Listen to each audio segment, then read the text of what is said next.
She spent every waking moment that she wasn't here at 4 a.m. getting the taco shop going to advocating in the East End, putting up town halls, registering voters, starting schools, all this really cool stuff.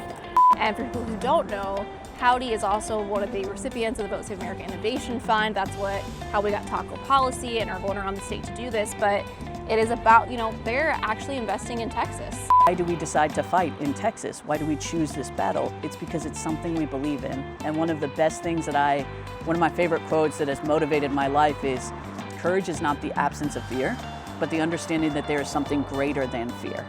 And that's how I feel about running as a Democrat in Texas. You don't need to change the whole world as one person. You need to change only one other person's mind, and now you've doubled the minds of people who think like us. Welcome to another episode of Taco Policy, where people, politics, and power collide, Texas style. I'm Kat Vargas, the voice behind Howdy Politics, and every week I'm traveling across the state to meet with different elected officials, organizers, and everyday Texans working to make change in their communities. Over tacos, we'll dig into recent news, the fights shaping Texans, and what you can do to get involved. So make sure that you subscribe, whether you're watching us on YouTube or wherever you get your podcast. Be sure to follow us. You won't want to miss what's coming up on this episode. I traveled down to Houston to meet with the executive director of Annie's List, one of the premier organizations in Texas that's doing the absolute best work to make sure that we have candidates running up and down the ballot to be competitive. Let's go. Well, we are here in Houston with Isabel Longoria of Annie's List, and we're actually at a really cool taco shop. So I don't know if you wanted to, before we get into your role and things, share about where we are. Yeah, we are on the east end of Houston, on Navigation, which is famous for being the fajita margarita central of Houston. They like to say they started it. That's a whole nother debate we won't get into. But what makes this corridor so cool is Ninfa's, one of the big fajita places, was started by Mama Ninfa, who back in the day was just a single mom who started making fajita tacos to get more money for her family. And over time, really started getting involved in politics in the East End as she's trying to start a business. No one's really paying attention to her in Houston at the time, especially like a young Latina mom. She ends up getting in with the Bushes and over time being like one of the people who started LULAC, being this big kind of like moderate Republican women getting people involved in politics. No idea. Yeah, that's Ninfa's. The Ninfa's fajitas, is Mama Ninfa. Wow. And then not too long, or about the same time, over here at Villa Arcos, I believe it was one of the grandfathers started the coffee shop, but more famously in my generation is Yolanda Black Navarro. When I started out here in politics in the East End, everyone's like, you've got to meet Yolanda, she runs the taco shop. And you're like, okay, sure, whatever. What does this lady have to talk about?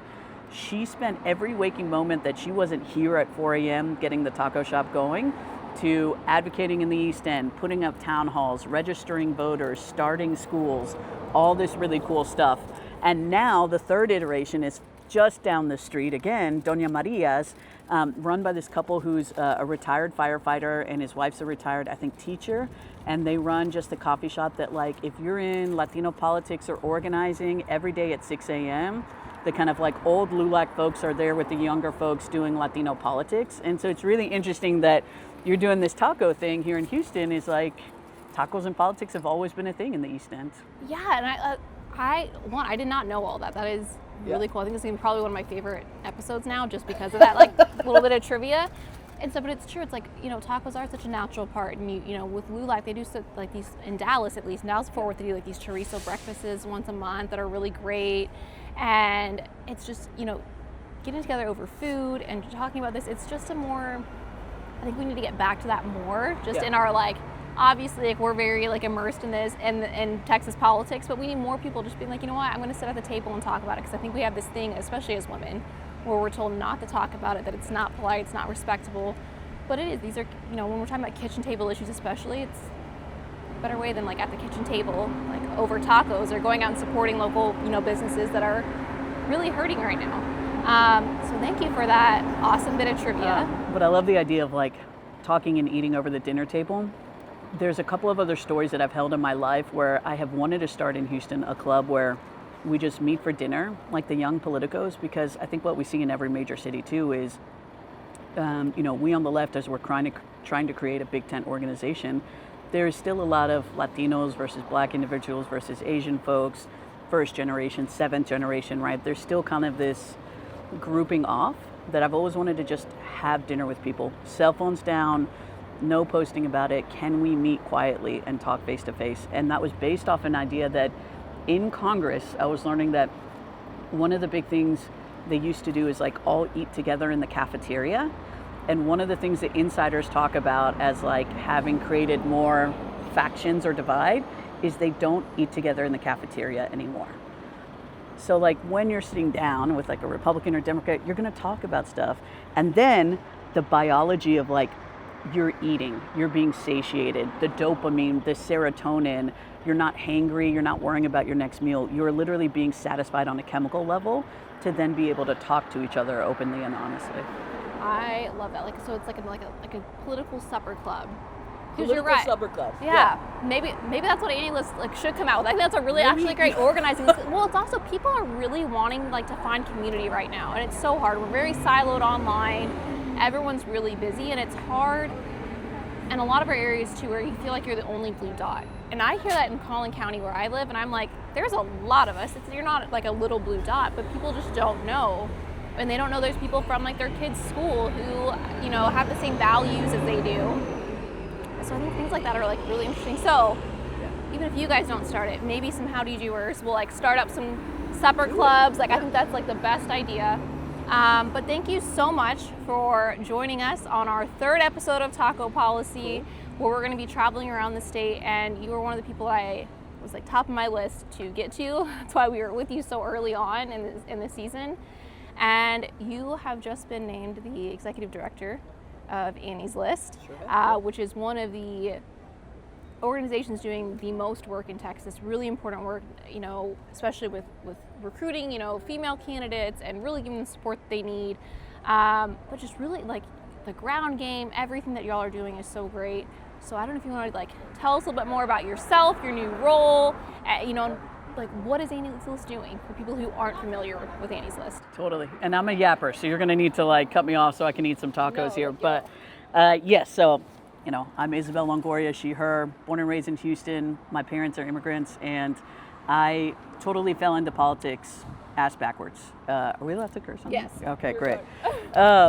I was convinced in college that I was going to be in the Red Cross or Doctors Without Borders or Worldwide Organization of Organic Farmers, you know, something like cool nonprofit hippie stuff.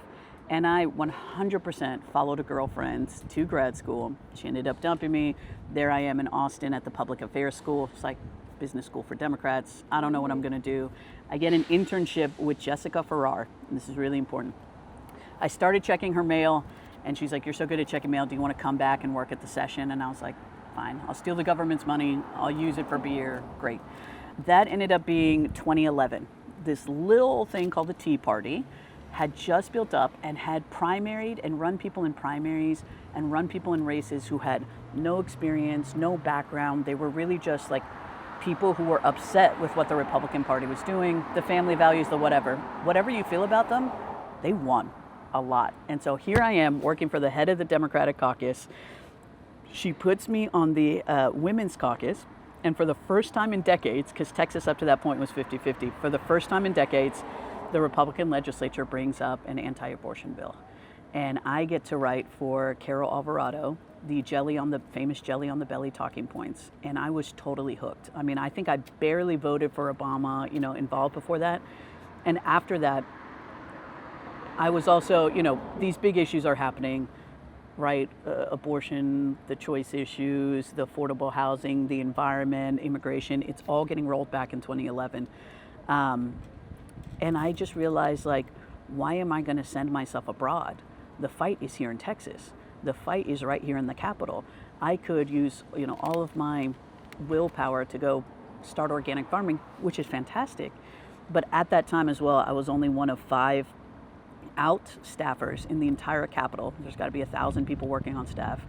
One of only a few people, my dad's from Laredo, who could speak Spanish that was outside of the Valley, which was like annoyingly mind-blowing at that point. They're like, "Oh my God, you speak Spanish." And I was like, that's it, I'm staying here. And so, I mean, it's a long story that tracks with what Annie's List was doing as well. Annie's List started 20 years ago as the organization to just get more women elected to the Texas House and Senate. Point blank. It has evolved to be a recruitment organization, a training organization on the PAC side, and a couple of years ago we opened a C4 to really focus on that recruitment and training, which we can get more into later. And we've expanded, right? It's not just about getting women elected to the Texas House and Senate. We are looking at programs that I know we're partnering on is how can you get women elected to school board in rural areas along the coast? How can you work not just in the RGB, but in the big, like, all the way to Marfa, all the way to El Paso, and ask women, like, you only need to convince 500 voters here. We're going to help you find that $1,000. We're going to help you learn how to run a campaign in just 3 hours. Whatever you want to do, we're there with you. So that's the big picture. Sorry. That's a very interesting story. I love like Texas like house lore type stuff because I'm such a nerd. And even though like when I started Howdy, like I didn't have a professional background in all this, but I had followed the ledge for a really long time.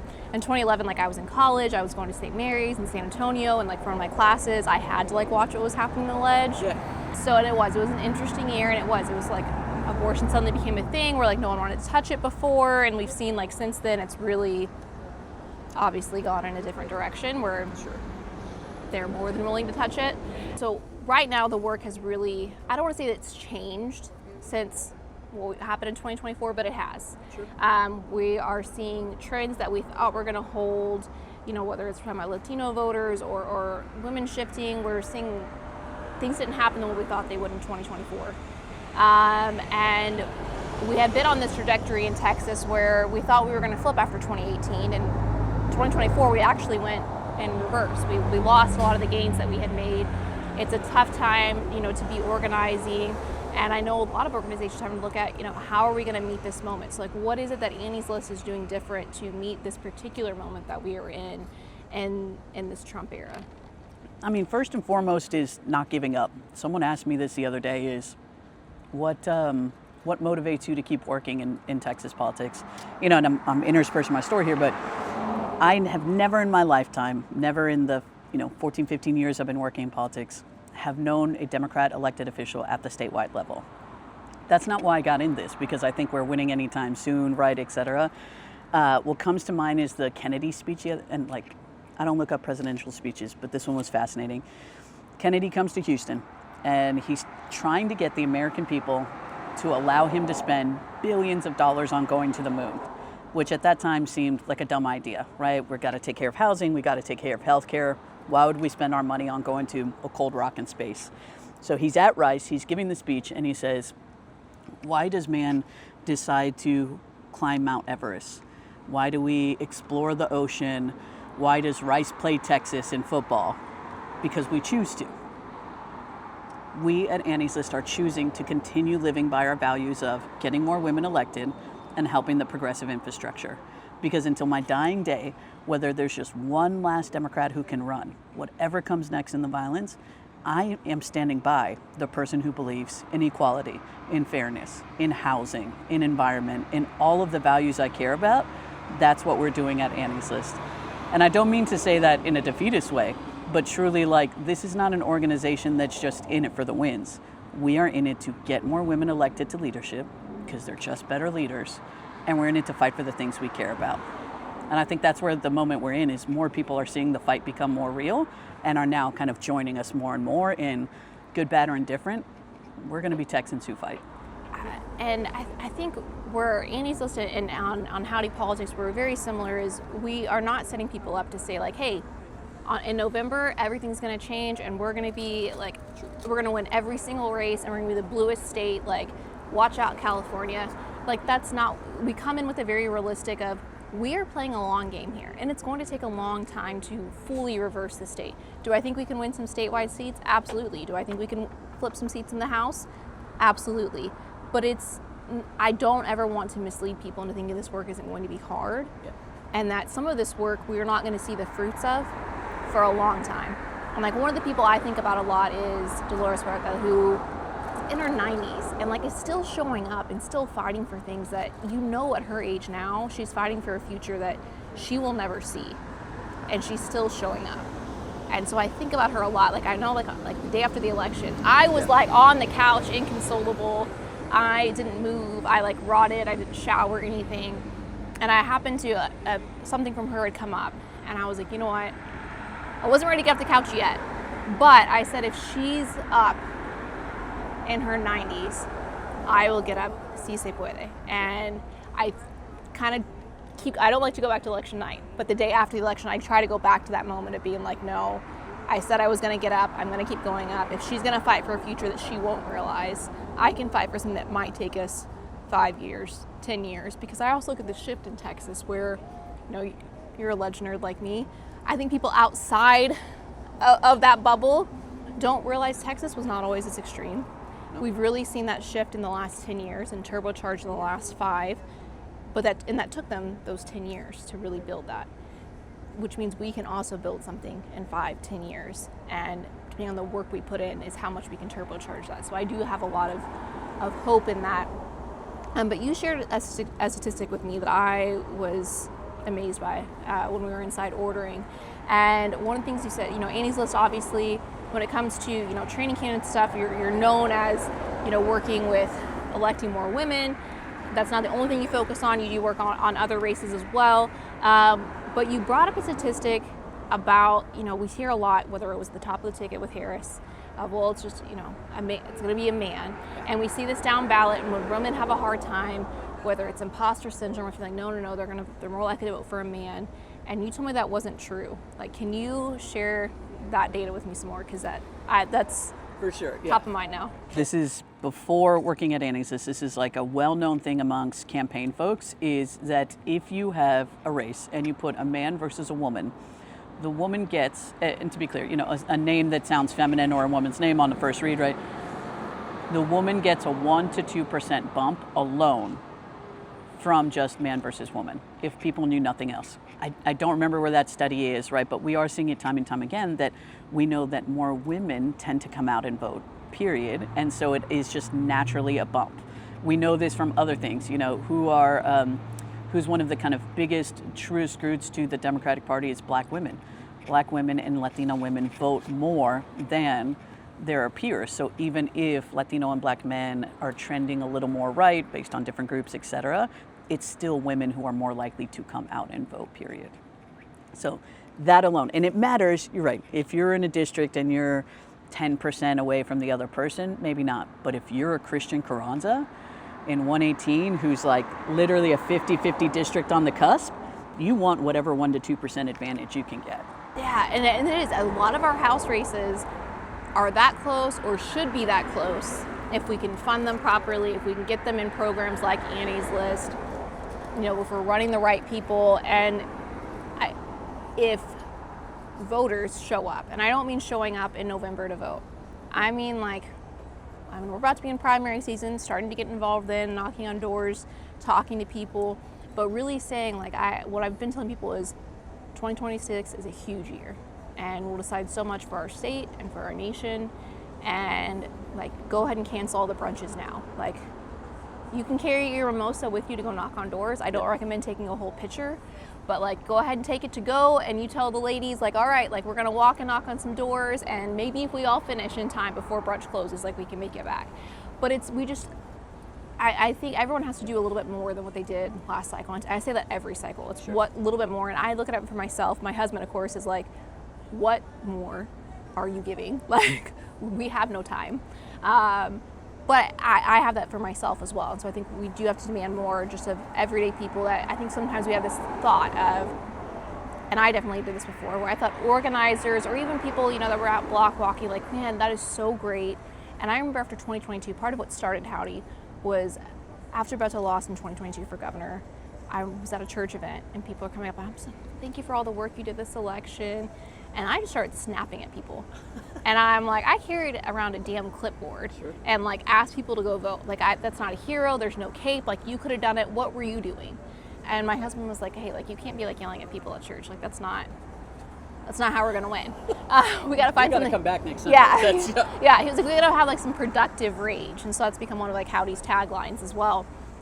But it is, we've all got to show up more, and we have to do things differently as well. And one of the things that Annie's List is doing differently, this has been pretty widely publicized, is the partnership with Vote Save America. Yeah. And for people who don't know, Howdy is also one of the recipients of the Vote Save America Innovation Fund. That's how we got Taco Policy and are going around the state to do this. But it is about, they're actually investing in Texas, which is always one of my chief complaints. To tell you a little bit more about the story, I was actually on a panel with them.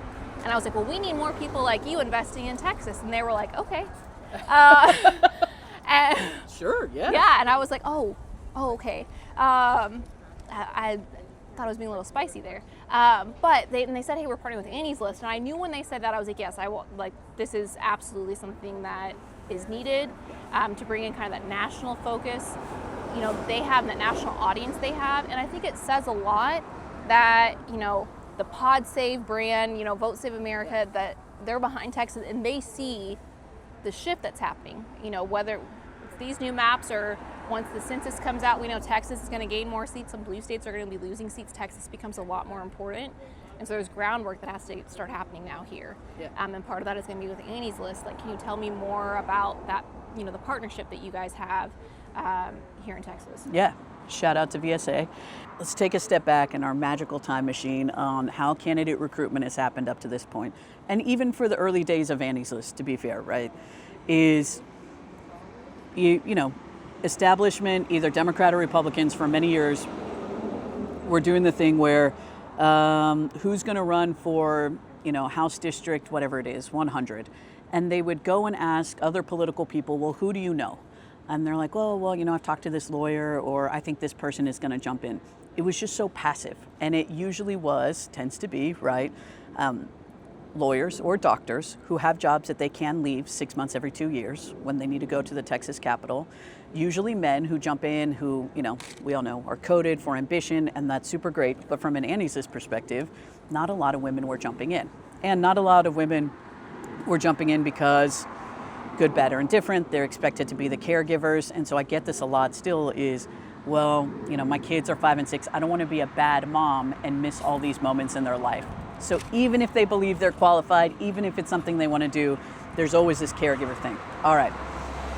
So I came on 3 years ago. We started a C4 to really think about training. And I think, we caught VSA pretty early in this as well, is instead of waiting for women to opt in, to believe in themselves, get over that imposter syndrome that you were talking about, whatever, get to the age where they feel that they're not going to be a bad mom for leaving their kids one night.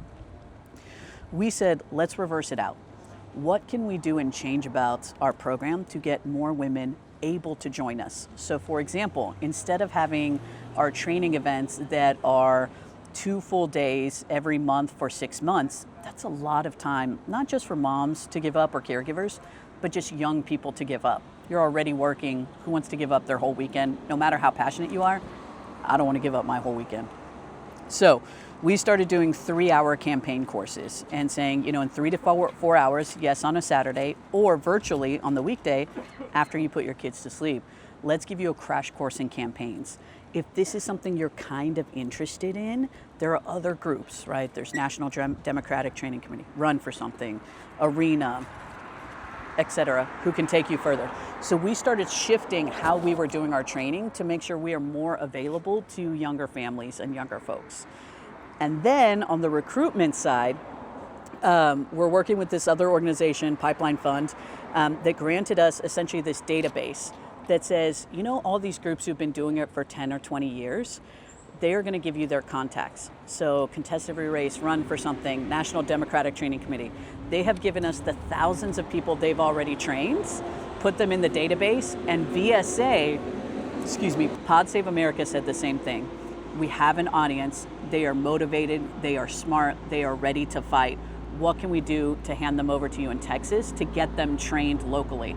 That's the basis of the partnership. They're saying, we know how to get people, we have an interested group, here, see if you can talk to them and train them, and then after us, we go to the other groups and say, here's a bunch of folks we've trained, decide who you want to support. And so the fact is, Annie's List, we're not savvy like this. We're not marketers. We're not, the podcasters. We're not, et cetera, that core who can really get the message out. So instead of trying to be everything to everyone, we're so excited to like working with you, working with VSA, who are great about getting that message out. My job is to get you trained on the other side, and it's someone else's job to support you after that.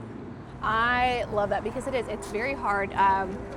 One of my friends, Caitlin Dre, is now Senator Dre in Iowa. Congratulations. And I was a huge flip, and it was a mom. But I remember, and I didn't ask her if I could share this, but I remember when she was thinking about running. And it only lasted for a second, but that imposter syndrome was there. And it was like, I don't know, I'm going to have to be, at our state capitol. That's, so many hours drive away. I've got a young daughter, and then but something that she did not have, I will say, is she had a little bit of imposter, but never did she think she was not qualified. And I have found that is most women who actually will run. It is not that they doubt that they are qualified. It is like you said, how do I do this? And so it's like for her, it was like, hey, I got to talk to my husband. I got to talk to my job, see what logistically has to happen. Obviously, she had to consult with the group chat and see what we all thought. Yeah. And she went for it, but she had built this really local community that people didn't realize. There's all this talk about, it was the DNC came in, they dropped all this money and they did these calls. It is Caitlin that did this work. Like Senator Dre, was putting it in. She was talking to people online. She knew how to talk to Iowans. And Annie's List knows how to talk to Texans. And so I think when you're training candidates, that's super important because we do have a lot of outside people who can say hey, here's how to fundraise, here's how to do those things. But I think knowing hey, this is how things work in Texas, and it's a little bit different sometimes. Sometimes strategy stuff is a little bit different, or even terminology is different. Everywhere else says canvassing, we say block walk. It can be confusing when you're going through other programs. Little things like that matter. Yeah. So I love that y'all are doing that. I love seeing investment from outside groups in Texas because, and that it's not in a way of we are coming in and this is our money and we're going to decide how things happen. Instead, they're doing what we've been asking for decades in Texas and saying, you're an organization that is doing amazing work. What do you need? Here it is.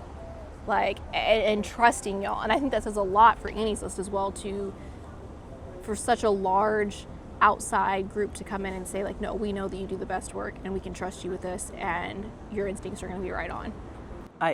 Truly, the fact that VSA is absolutely showing, and Pipeline Fund, how to be those great national partners. And you're talking about these long-term trends. Another couple things are happening in the background of that is there are more of us who have worked in Texas politics who have taken the chance to, not myself, but to go work on presidentials, to go work on these national groups, therefore network with all these national people and still move back to Texas, right? I'm not sure all the other states have that same kind of person who wants to move back home and work.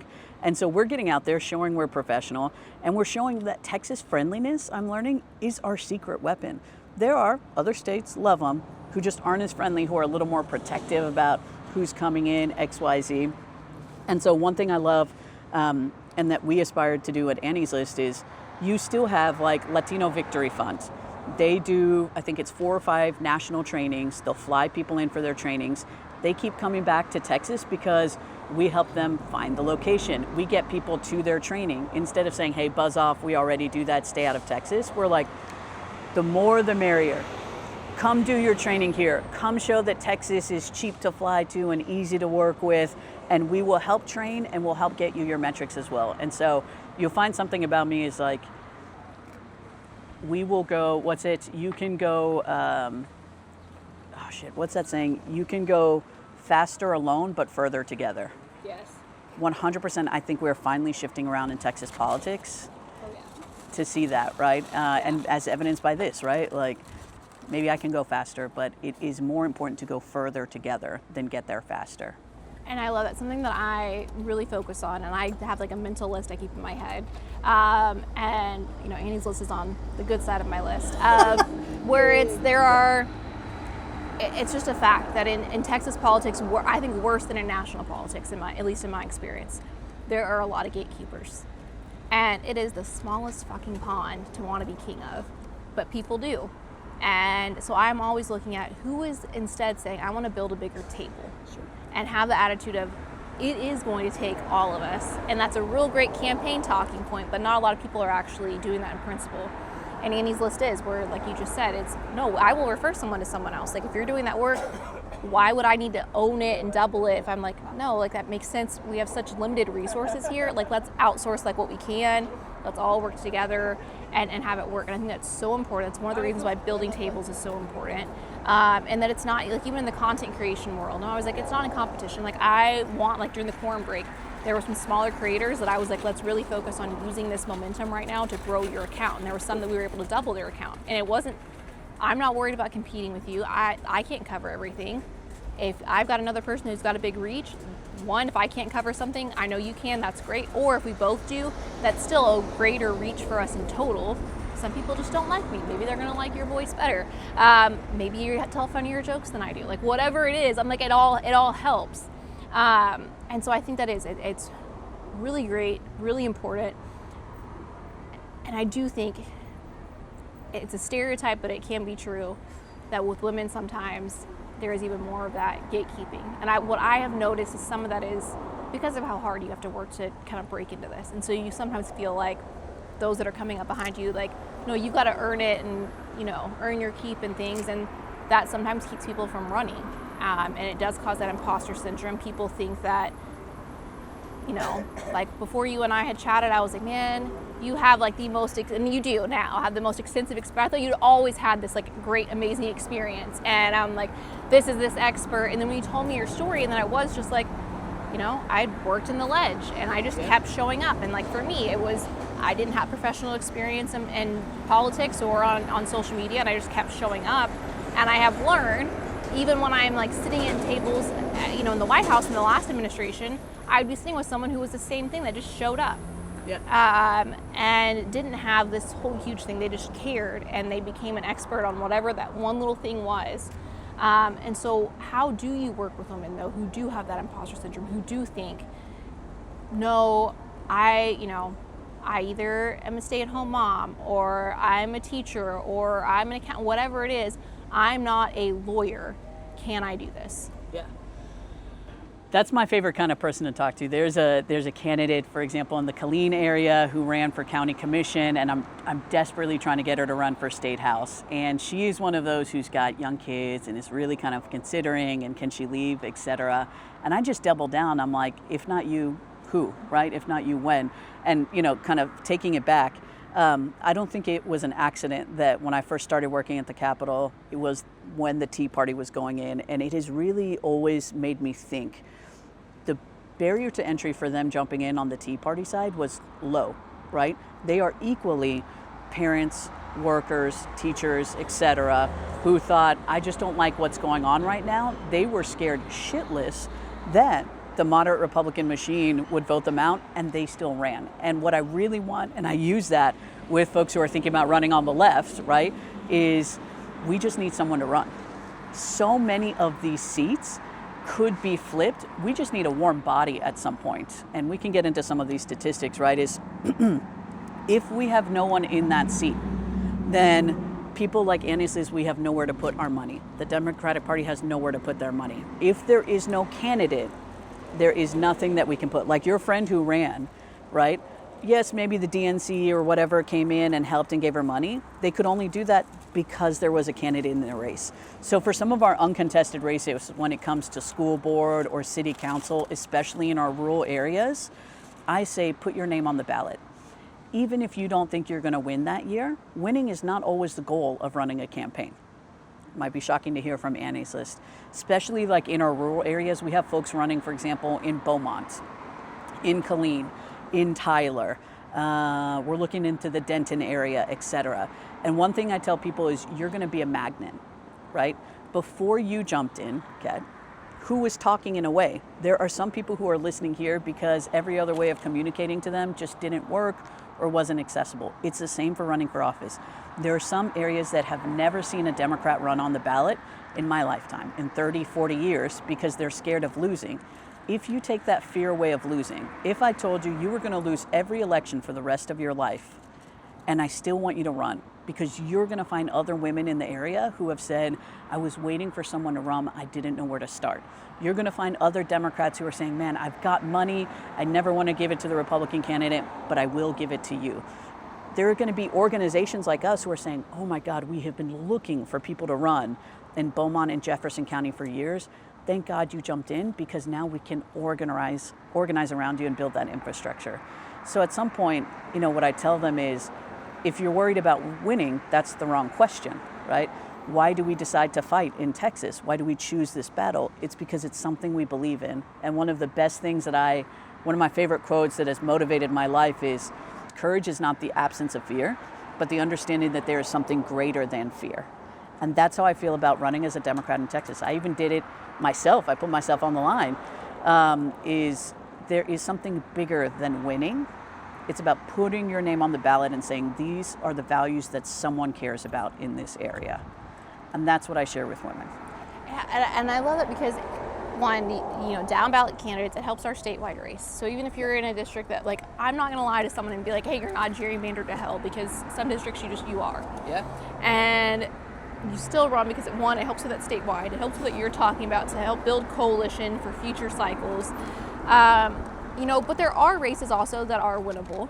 And totally. I know that you guys have had some, maybe, I don't want to say surprising, but yeah, surprising ones that you guys have. Can you give us some examples of whether it's a school board or something that you're like, hey, I'm really proud of this one that we did, whether it's because it was in a rural area or because you were supporting, a Latina candidate who didn't think they could run? Yeah, the top that comes to mind right now is Bell County.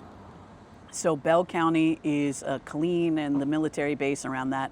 About 2 years ago, we had Michaela come out to us. There's Dawn Richardson, longtime teacher, who said, I'm running. And we said, you know what, we're going to take a chance on you, right? The numbers show this as primarily Republican area, but they were all rallying around Dawn. They had 20 members coming out from the Democratic Club. They wanted to work with her. And we're like, cool, we'll come do a training for you.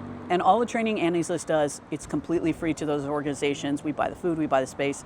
I think we charge something like $10 or $30, but it's honestly more just to make sure you show up than we're not making money. Okay.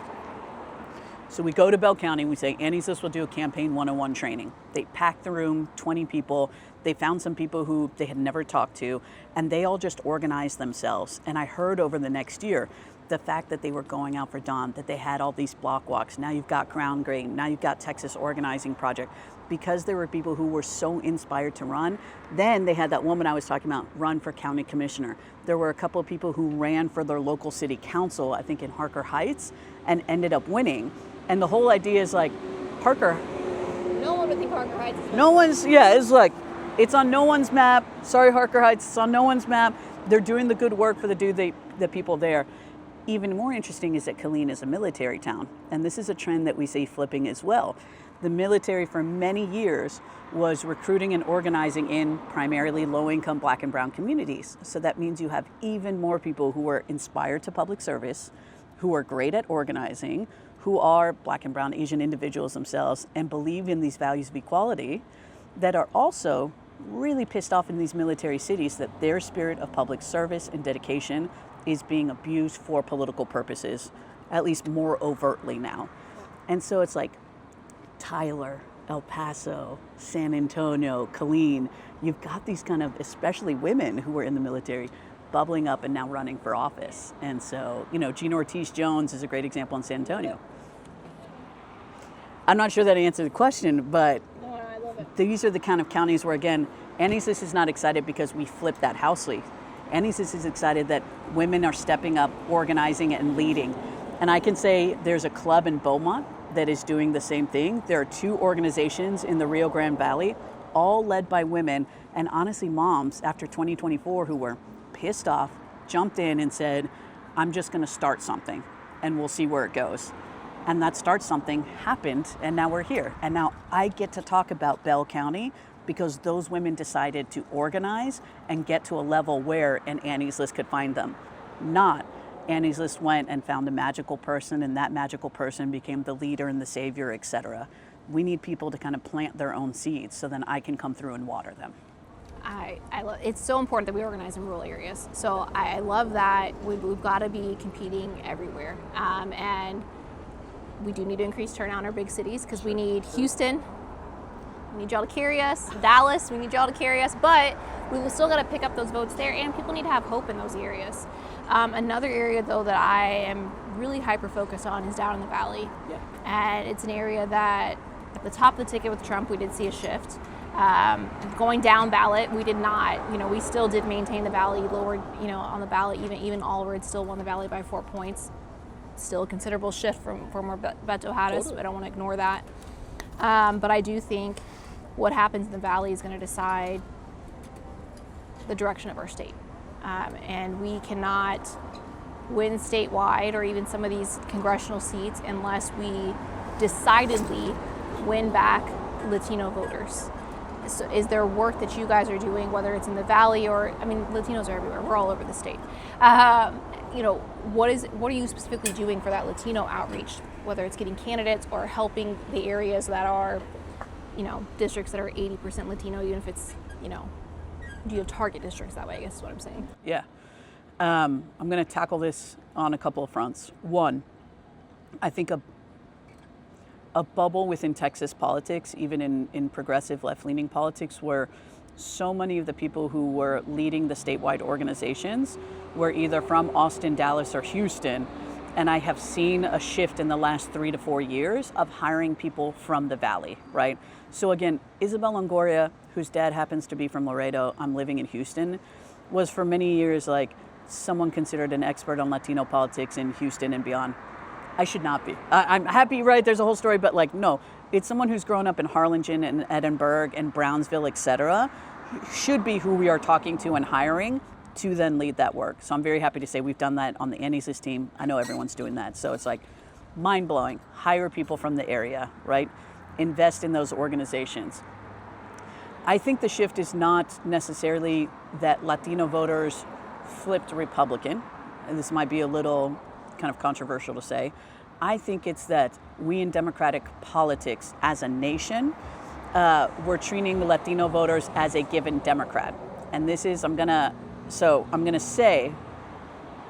go back and forth. We as a Democratic left-leaning organizations are now understanding that Latinos are persuasion voters who are not locked in, and we have to talk about certain issues in a different way than just assuming they're going to vote Democrat no matter what. So I think it's not taking for granted any given group. And I would say that is for the AAPI population as well. And man, this would be another great episode, is like why someone whose family is from El Salvador versus northern Mexico versus southern versus Brazil versus Spain, all of the political histories of those different countries creates a much different profile. So just to say someone is Latino is like eye rolling. 2 problems. In the databases we use to reach out to voters, we do not know how to distinguish right now who is a first generation versus 7th generation immigrant. That matters so much. That matters so much. Everything we know about Latino and Asian voters is not necessarily about what city you live in, but how far you are from the first immigrant. And I think most of us who have this experience is you lose your ability to speak, right, the language of that first immigrant as time goes, because you're living here and everything's in English. And well, blah, then blah, blah. for a lot of us too, like I know, like for my grandparents, they were beat if they spoke Spanish in school. It was illegal to speak, and my grandmother, she would tell me that it was sucio, which is like that is like it translates to dirty, but it's not just dirty. It's like disgusting, and that's how it was treated. That if you spoke it in public, it was sucio, and you didn't do it. And so for a lot of us, like, then they didn't pass that down. And my mom speaks, but it wasn't important, for the grandkids. And my grandma wanted to talk to us in English and didn't want to confuse us. So there's that. And I think also, for me, my family has always been here. And so when you only want to talk to, my uncles about immigration, and they're like, I have no experience connection about that. Like, I want to talk about my healthcare premiums, or I want to talk about the cost of groceries. And so, I'm so glad you brought that, because it's a huge distinction. And I don't think people outside of Texas especially realize that too, that a lot of Latinos in Texas, we have always been here. Yeah. And we don't really know what to call ourselves even. It's like, are we Tejanos? Are we Chicanos? Like, what do we call ourselves? Latinos, Hispanic. It's Latin, Latinx, if you're younger. Yes, because growing up, like your family too is like, no. They know they're not white. They really want to be. They're like, no, we're Texan, we're American, but you don't know where you fall. And so it's much harder to fully get everybody. There's different strategies based on the community and everything else. And we do have to talk to every voter, regardless of their background, about kitchen table issues. That's what we saw was most important to everybody. That was, I'm hurting, I've got to be able to feed my kids. Yeah. Who's going to help me do that? Yeah. And a lot of people are lied to. And we do see our community waking up to that. I'm losing the phrase now, but there's a phrase in Spanish that's, I might be slow, but I'm not dumb. And, you know, that's what we're seeing, though, with Latino voters right now, that it was like, hey, I've been a little slow to catch the lie, but now they've caught it, and they're not going to be caught a second time. He's lost that support. The groceries haven't gone down. We're now in this shutdown where it's over. Them wanting to double, triple healthcare premiums for those of us that, you know, are lucky enough to have insurance, and for those that don't, that's going to get even worse. So yeah, it's just insane. It's all, yeah. So, you know, as a data nerd, how do we find the first generation versus seventh generation? And it's not just like Democrats haven't figured it out. No one's really figured it. Even when they do the census, they haven't figured out how to track this. So that's one thing. We're kind of looking at language proficiency, fine. Another thing is we weren't, Republicans were not running in the Rio Grande Valley for many, right? Because they thought Democrats have this locked down. They're for sure, why would we ever run? It's how Democrats are now treating the Lubbocks, the Beaumonts, these other rural areas, which is why Annie's List and other organizations like Blue Horizon Texas, for example, are saying, we want to run Democrats in rural counties because we just want to see who's going to come out and vote for them. So I think there's another thing there is that the data was bad, not because of Democrats, but because of Republicans. And so, right, like, have you ever talked about like the voter file on here, like how it works? I can do the 10-second crashed. Okay. Good. To talk about the voter file is, you know, how do we do campaigning in Texas, period, or Republican or Democrat? Voter information is public information. That means that I can see how, you know, which city you voted in, which elections you voted in, but I can tell you as a former elections administrator, I can never tell who you voted for. But we can make a bunch of assumptions off of the stereotypes of that information, right? So in all of these databases, on all of these algorithms, we can say, if you are a Black woman over the age of 50 living in 3rd Ward, Houston, you have been registered to vote since, you know, 1980, you are extremely likely to be a Democrat, over 90% likely to be a Democrat. And depending on which kind of elections you vote, we're pretty good at figuring out if you're going to vote in every November or all of the primaries or only once in a blue moon. So Democrat and Republican, we both have these big databases that help us figure out, and that's how I can go and campaign, right? So instead of knocking on all 5 million doors in the Houston area, I can say, show me people who are between 40 and 60% likely to be Democrat, who are extremely likely to vote in a March primary during a gubernatorial year, not a presidential year. So I can narrow it down, and that's like 100,000 people. So now as campaigns, we can focus on those 100,000. It's a really long and nerdy way of explaining, if you don't have Democrats running in Republican areas, then the algorithms are bad. Because all those people in rural areas, even if they personally are Democrats, their voting shows us they're voting in Republican primaries because that's the contested primary. They at least want to vote and have an option in who is the least worst Republican if there are no Democrats to vote for. So that is a long way of also getting back to the Latino question. Because there were no Republicans running in the Valley for many years, there was no data for us to figure out who were the Republicans versus the independents versus the Democrats. So what we're seeing now is there are more Republicans running. The data is becoming better at showing us who are those Democrat versus Latinos versus independents. So we haven't lost Latinos. We're just now better at knowing and figuring out who are the Democrats versus independents versus Republicans, and now going and talking to them in different ways. I also think a big thing that we are all tracking in politics, no one has the answer to, especially after redistricting, is the Trump effect. There are not just Latinos, but people who voted for Trump because they wanted something different. The same kind of people who vote for Bernie Sanders, but Bernie Sanders wasn't on the ballot. And so we've got to be careful, and we're all trying to figure out how to adjust. What is, people love the Republican Party or people wanted something different? And we are hearing from Latinos that they voted on something different. They had every right to. That was the wrong kind of different. And so they are looking again for something different that is not Trump and not the anti-immigration, tearing families apart, spending a bunch of money to build a new ballroom, right? They want the kind of different that is getting them jobs and health care and not the boring thing that we've seen for the last 20 or 30 years. And I know Annie's List is not endorsing it and primaries and things. I don't want to put you on the spot for that, but on this front of looking for something different, and you guys are much more focused on our down ballot, but top of our ticket is going to be the Senate race. And there's a lot of conversation about who do we put up to give that something different to voters. And right now, the two that main people we've got are Colin Allred, who ran last cycle.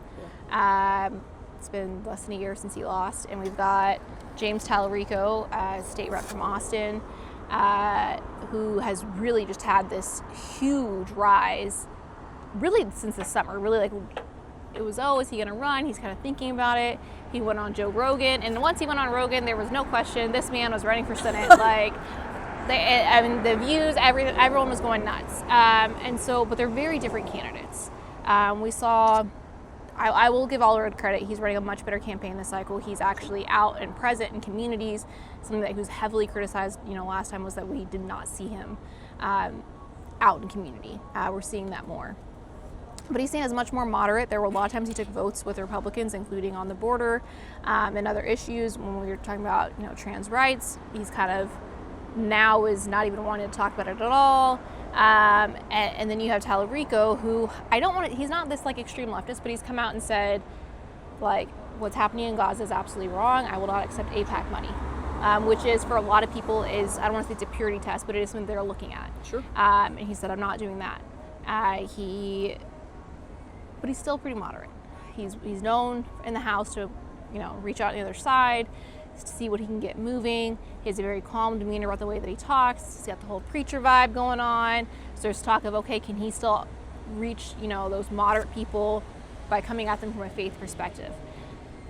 What are you hearing? Just not as Annie's List director, but just as like a Texan and like this conversation, like what do you think having these candidates says about like where we are as a state and trying to find who can flip one of these seats?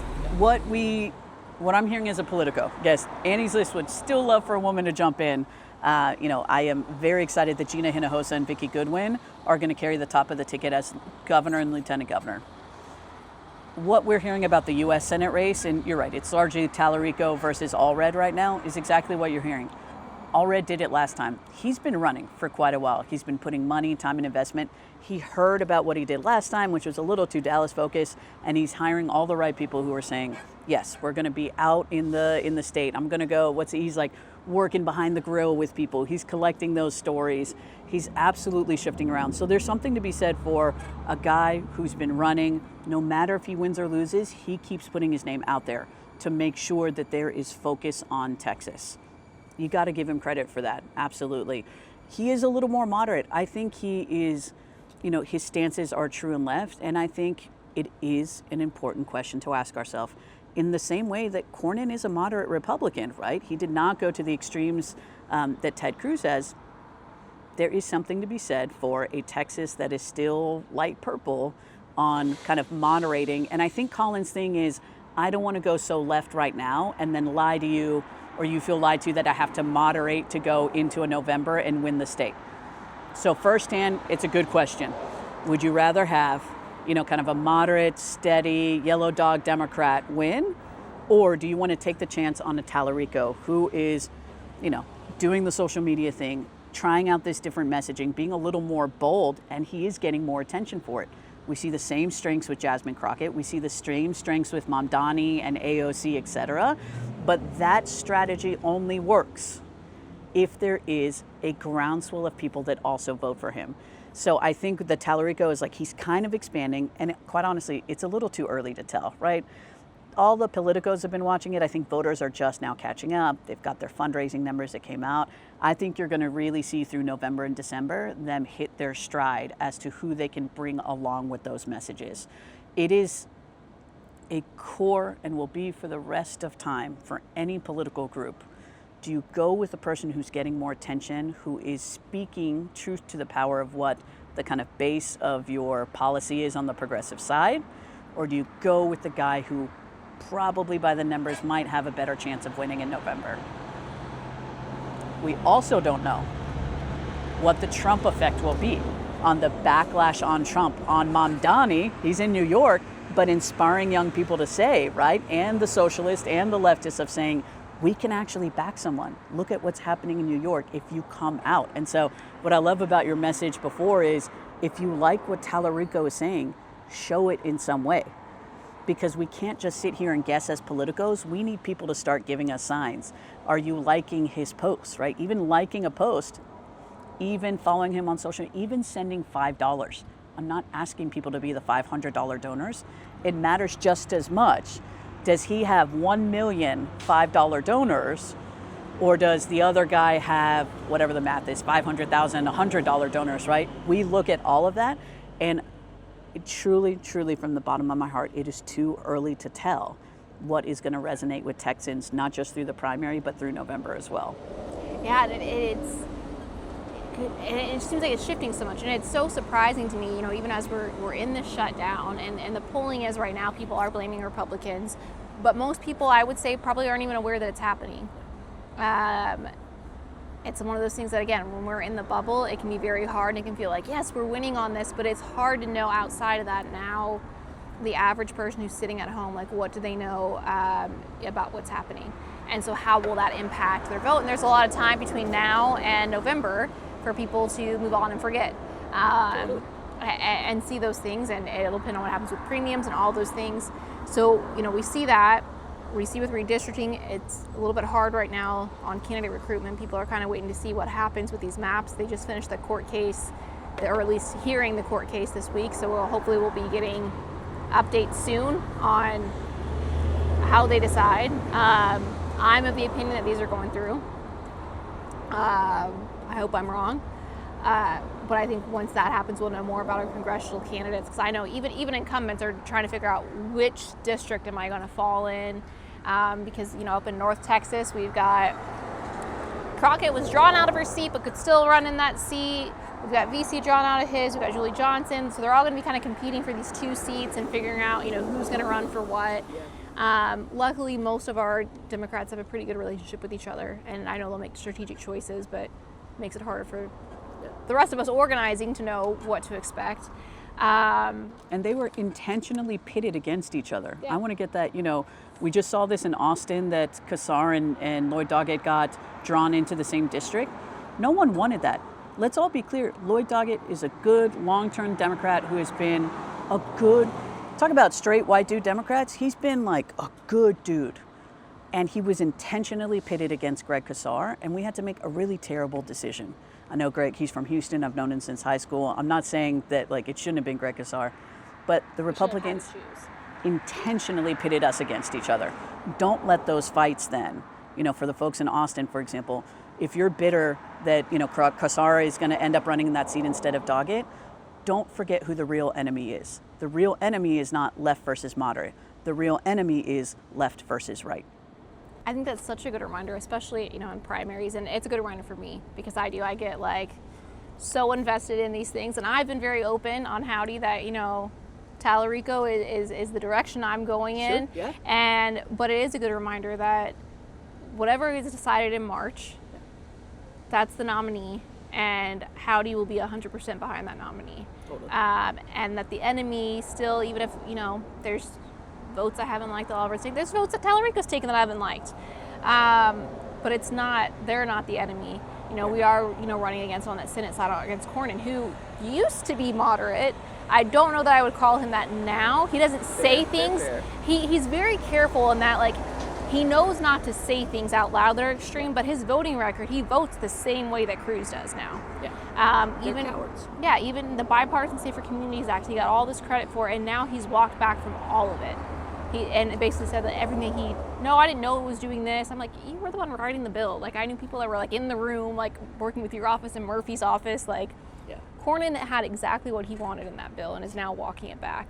That was the first major piece of gun legislation that we've passed in this country in 30 years. And that was supposed to be, look, I am moderate, I can do this. But then Trump won again. He didn't even make it very far, to be, leader and everything else. So we have seen him just kind of fall over. Fair enough. Yeah. I'm starting to be desensitized. I'm sorry to be desensitized. I'm like, oh, at least they're not, calling us bad word. You know, it's Yeah, like at it least is. they're not It is, yeah. terrible publicly. So you're right. Yeah. Their policies are still though. Yeah, and the reason I point that out though is I think it's like, you know, people in my family think, oh, it's not as bad or whatever. I'm like, okay, but I need you to, yes, it's one thing when they're saying things that are terrible, and that should be all the flags. But we're just seeing that as a party, they have just completely this time, in a way that did not happen in 2016, they have just completely fallen over this time. And I just want to make sure that anyone that's listening, you know, has that clear and is careful in how they're talking about things, because I'm also the opinion that Cornyn, I think he's going to come out of that primary. Yeah. I think, you know, he's already been able to catch up in that early polling, you know, the funding for that, the GOP sees Paxton for the liability that he is.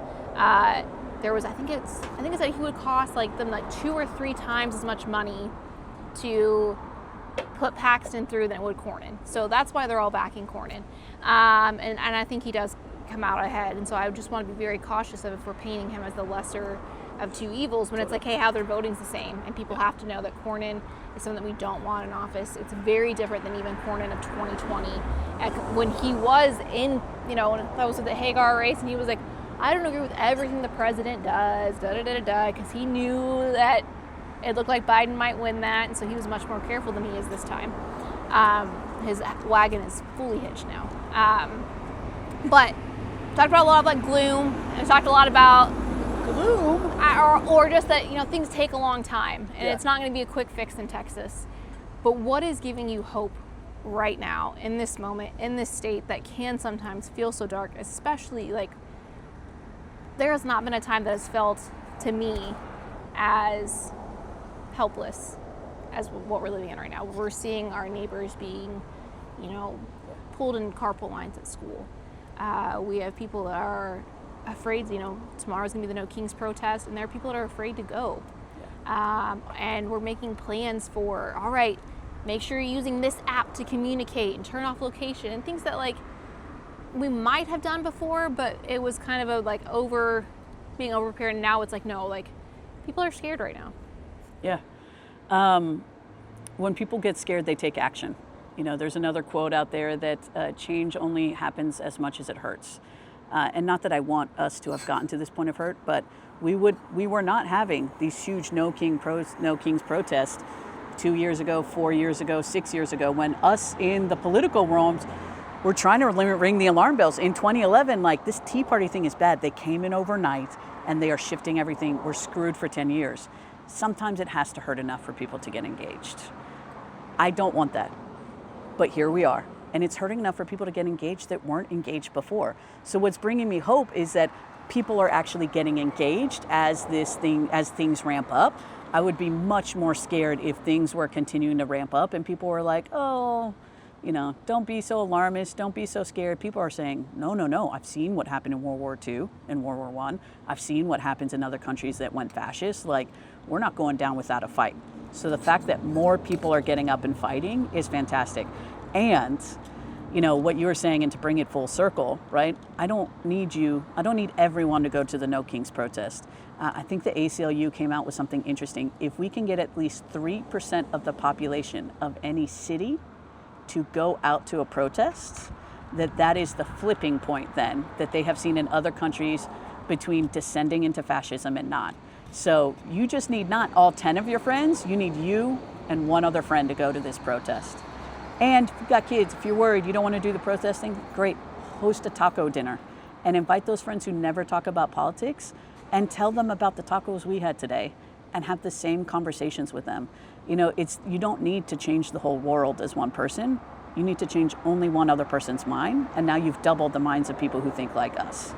I love that. Like, I've got like chill, like literally I've got chills because it's like, you know, and I've been kind of behind the scenes battling. So I'm like, man, you know, Howdy takes up a lot of time. I've got a full-time job that I do this on top of. Like, I had to take time off today, and it's hard. And it's like, you know, how much of a difference? But when you said it, like, it's just one that you've got to reach, and now you've doubled like your impact. So like, I needed to hear that. So I'm sure there's other folks that needed to hear it, because there's times where I'm like, I don't know if I was telling my husband, like, I don't know if I can keep doing this. Like, this is draining. I'm sure even in your position, like, it's like, how much more can you give? Because there's a professional side, but it's a lot of like your personal that you give when you do this, and there's no turning it off. We were in the mountains over the weekend, so I was able to a little bit because I didn't have Wi-Fi when we were actively hiking, and I had to make sure my kids didn't fall off of a mountain, which was actually less stressful than like watching our country go off of a mountain and off that cliff. But it's very, very hard. So like I needed that hope. So thank you. And for average Texans that are listening, that maybe they've been involved a little bit or maybe not at all, like, is it running? Like what is it that they can do that you think is the best thing they can do in this moment? Yeah.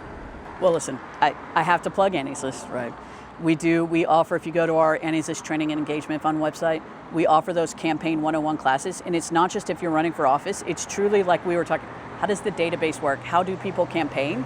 So if you want to be a super volunteer for Talarico, Allred, Gina, Vicky, whoever it is, I think it's going to help people understand why we are talking and doing things instead of just, like, it just gives you a better understanding. I am very serious when I say start your own taco dinner. Invite other people to tacos. We may never know about it. And for whatever candidates you do or don't like, right? The ones you do, give them $5. $5 goes much further than you would realize. And yes, if you want to learn about all the cool women running for office, Annie's List is here to help you. But I can't say this enough that yes, we want women to run. We're part of coalitions that are making sure that good progressives are running in rural areas. And if you have the time, you have the effort, you have the passion, put your name on the ballot in uncontested areas. We can't do our job as political groups if there's no one to back on the ground. So if it's between just a name on the ballot and no name on the ballot, you don't even have to fundraise. You don't even have to talk to voters. You don't even have to do anything else. Give us something to work with out in these areas because we can't do it until people step up locally. And I really love this taco dinner idea. So like now we're gonna do something like I'll have like my DMs opened, like send in like pictures of your taco dinner and like we'll post them up and like I'll collab with Annie's List so we can see these taco dinners and like tell us like some takeaways or like someone interesting that happened and like I'll get those posted up on I'll do a taco dinner. You want to do a Zoom taco dinner next and we can invite people to like everyone just come chat like with your bring your own salsa tacos recipes. Oh, I love that. I used to actually, so when I first really started volunteering, it was actually it was a fortunate, it was 2018, but when COVID happened, to get people to get online and do Zooms for phone banks. That's all we did in 2020 was call. We weren't knocking doors. I would actually like make margaritas on screen and like give recipes, and I had different drinks that I would make. And that's what I did with Moms Demand Action, and that's how we did our phone bank. So I was like, all right, Kat's gonna like make a drink, and then we're gonna like make calls, and it was this fun thing. So maybe we'll bring that back, but with tacos. One taco at a time. I love that. But thank you so much for all of like your time. I like so appreciate it. And something that I usually ask at the beginning that I didn't ask you is, what is your taco policy? What is your taco order, and how religious are you about it? So my nerdy hobby is food history. I can tell you about the entire food and influence of potato on the worldwide culture. I wrote my college thesis on the effects of corn on the American Revolution. So I'm not sure that I can wrap up my taco policy in one thing other than to say I love a good flour tortilla, and I love it when it's got more lard. You should be able to see through the tortilla because of how much fat it has in it. And my mom is from France, and so one of our policies is like, it's called joie de vie. At some point, just eat the flour tortilla. Just eat the flour tortilla, and whatever you're putting on it is delicious. And it's so funny because my husband he was born in California. His family's from Mexico, and so he's very much on like team like corn. Yeah. But me, like, people don't realize like flour is like a very like Texas thing. It's a South Texas thing. The German and French immigrants who came in with the flour-based products adapted it to the areas we have now, and being able to cook on the fly on the ranches is how we get flour tortilla. Yes. You can't get more Texan than that. Did, like every morning, and like I didn't know that Play-Doh. Like I remember going into kindergarten and we got to play with Play-Doh, and I was like, wow, this Play-Doh has color. I didn't know Play-Doh was actually like a brand because I always got tortilla dough from her, awesome. And so it was just that like beige, and it would get gross as we were playing with it, and like that was like it. I was amazed by the school having colored tortilla dough. Cheese. Also oh man, okay. Well listen, we're gonna do taco history if you want. Oh, that's like, I think that would be a cool episode if you ever want to do it, is like the history of tacos and how it applies to immigration in Texas, and like rolling it up to where we are now. We're gonna like little sub-series of like all this stuff. Spin-off of just like food culture. No, I love that though. But thank you like so much for like your time, for all of the work that y'all are doing. It's a lot, covering a lot of ground because the state is huge. And it is really important. And I hope the main takeaway people have from this one is to get involved themselves, but also to be a builder of bigger tables the way that you are. That is how we are going to get somewhere. It is not going to be by gatekeeping. It is by everyone doing what they can and bringing others up with them. So thank you so much for setting that example, and for Annie's List being an organization that sets that example. But yeah, thank you so much. Cool. Thanks so much for tuning in to Taco Policy. If you enjoyed listening, be sure to subscribe wherever you get your podcast. We're also on YouTube, so you can watch the entire episode. Make sure you subscribe there too, so you don't miss what's next. We'll be back next week. In the meantime, you can follow me on social media at Howdy Politics, and check out our brand new show account at Taco Policy on Instagram. Remember, this is your seat at the table for the future of Texas. This is Taco Policy.